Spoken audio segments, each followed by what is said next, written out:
महाराष्ट्र विधानसभा निवडणुकीच्या निकालाची चर्चा अजूनही संपलेली नाहीये। दिल्ली विधानसभा निवडणुकीचं वेळापत्रक जाहीर होताना याची प्रचिती आली। पत्रकार परिषदेमध्ये निवडणूक आयुक्त राजीव कुमार यांनी महाराष्ट्र निवडणुकीवरच जास्त भाष्य केलं।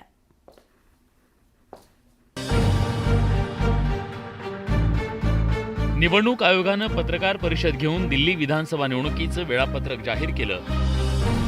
यावेळी मुख्य निवडणूक आयुक्त राजीव कुमार यांनी महाराष्ट्र विधानसभा निवडणुकीच्या निकालानंतर करण्यात आलेले आरोप फेटाळून लावले। त्यामुळे पत्रकार परिषद दिल्लीबाबत आहे की महाराष्ट्राबाबत अशी शंका उपस्थित झाली।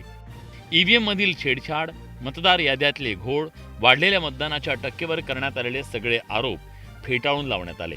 यावेळी त्यांनी महाराष्ट्र विधानसभा निवडणुकीच्या मतदानाच्या दिवशी शेवटच्या 5 तासात मतदानाची टक्केवारी कशी वाढली याबाबत सुद्धा राजीव कुमार यांनी स्पष्टीकरण दिलं। वो जानते हैं, वो जीत चुके हैं, उन्हें पता है। कर न सकें इकरार तो कोई बात नहीं, मेरी वफा का उनको एतबार तो है।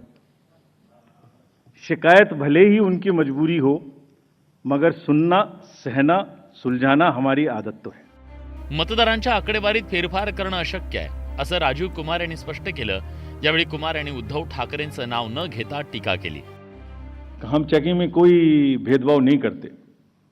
अभी पीछे के इलेक्शन में एक बड़ा भारी हल्ला हो गया कि हमारा हेलीकॉप्टर चेक कर दिया, उसका नहीं कर रहे, इसका नहीं कर रहे। गंदी गंदी भाषा का भी इस्तेमाल किया गया। हम अपने आप को रोक के रखते हैं। दिल्ली विधानसभा निवडणुकीची पत्रकार परिषदेत घोषणा झाली, मात्र या पत्रकार परिषदेतला मोठा वेळ महाराष्ट्र विधानसभा निवडणुकीच्या स्पष्टीकरणावरच गेला। त्यामुळे निवडणूक दिल्लीची आणि छाप महाराष्ट्राची अशी परिस्थिती पाहायला मिळाली। Bureau report, news 18 Lokmat. आपण पुढच्या बातम्यात सुद्धा बघतोय। महायुतीची मनसेची बैठक ही उपमुख्यमंत्री एकनाथ शिंदे यांच्यामुळेच फिसकटली अशी माहिती समोर आली आहे। मनसेची महायुतीसोबतची बैठक ही उपमुख्यमंत्री एकनाथ शिंदे यांच्यामुळेच फिसकटल्याची माहिती समोर आली आहे। विधानसभा आणि लोकसभा निवडणुकीत मनसे आणि भाजप एकत्र येतील असे संकेत मिळत होते, पण ते प्रत्यक्षपणे घडलं नाही। मनसेला जी जागा लोकसभेत हवी होती त्या जागेवर शिवसेना दावा करत होती।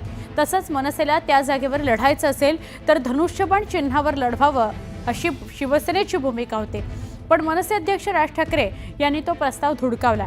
तसंच लोकसभा निवडणुकीवेळी मनसे आणि भाजप यांच्यात मैत्रीपूर्ण संबंध असताना शिवसेनेसोबत एकमत न झाल्यामुळे युती होऊ शकली नाही।